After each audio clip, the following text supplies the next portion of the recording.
Assalamualaikum warahmatullahi wabarakatuh. Di sini saya akan menjelaskan modul 7 unit 1 mata pelajaran ekonomi dengan judul Pembangunan dan Pertumbuhan Ekonomi. Yang pertama adalah pembangunan versus pertumbuhan ekonomi. Seringkali kita mendengar istilah pembangunan ekonomi dan pertumbuhan ekonomi digunakan secara bergantian.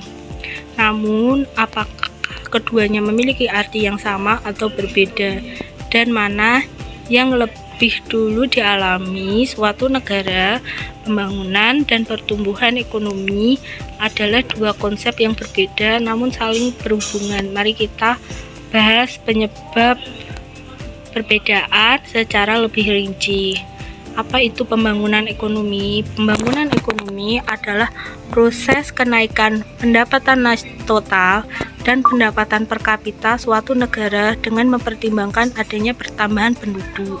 Ini bukan hanya tentang peningkatan GNP, tetapi bersifat multidimensi, mencakup berbagai aspek kehidupan masyarakat. Proses berkelanjutan perubahan yang terjadi secara kontinu. Peningkatan pendapatan per kapita harus berlangsung dalam jangka panjang. Perbaikan kelembagaan mencakup sistem ekonomi, politik, hukum, sosial, dan budaya. Ilustrasi di bawah ini adalah pembangunan ekonomi. Kesimpulan, kenaikan penduduk lebih besar dibanding kenaikan GDP, tidak ada kenaikan pendapatan per kapita. Negara ini belum mengalami pembangunan. Negara B, kesimpulan, kenaikan penduduk lebih besar dari GDP, terjadi kenaikan pendapatan per kapita. Negara ini mengalami pembangunan. Selanjutnya adalah faktor-faktor yang mempengaruhi pembangunan ekonomi. 1. Sumber daya alam. Potensi kekayaan alam yang diolah untuk pembangunan. Wirausaha, tenaga ahli, dan inovator untuk menggerakkan ekonomi. Ketiga, sumber daya manusia, jumlah dan kualitas penduduk sebagai modal pembangunan. Keempat, sosial dan politik, kondisi kondusif dan birokrasi yang efektif. Selanjutnya adalah sumber daya modal, kebutuhan akan dana, peralatan, mesin, dan teknologi.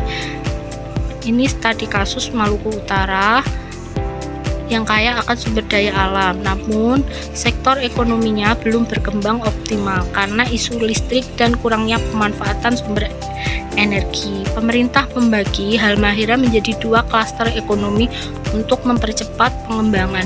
Klaster ekonomi 1, Halmahera Utara, didominasi industri pertambangan logam, sedangkan klaster ekonomi 2, Halmahera Selatan, potensi lebih beragam. Pelajaran dari negara maju. Yang pertama, pendidikan massal. Membangun pendidikan yang serius dan dilakukan secara massal. Yang kedua, reformasi birokrasi, mengurangi hambatan pembangunan melalui birokrasi yang efektif. Ketiga, pembangunan infrastruktur, membangun infrastruktur sebagai penentu kemajuan negara. Selanjutnya adalah indikator keberhasilan pembangunan ekonomi. Indikator moneter, pendapatan per kapita, tolok ukur utama kesejahteraan ekonomi dan kinerja perekonomian secara keseluruhan. Indikator non-moneter ini dibagi menjadi dua, indikator sosial dan indikator hidup.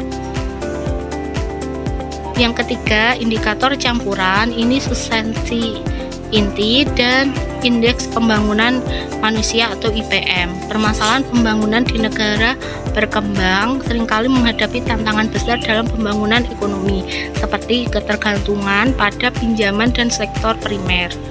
Tugas berikut adalah ambil foto kegiatan pembangunan, kemudian analisis, amati proses, dampak, dan manfaat pembangunan. Kesimpulan, buat kesimpulan berdasarkan pengamatan Anda. Sekian materi hari ini, ada kurang lebihnya mohon maaf. Wassalamualaikum warahmatullahi wabarakatuh.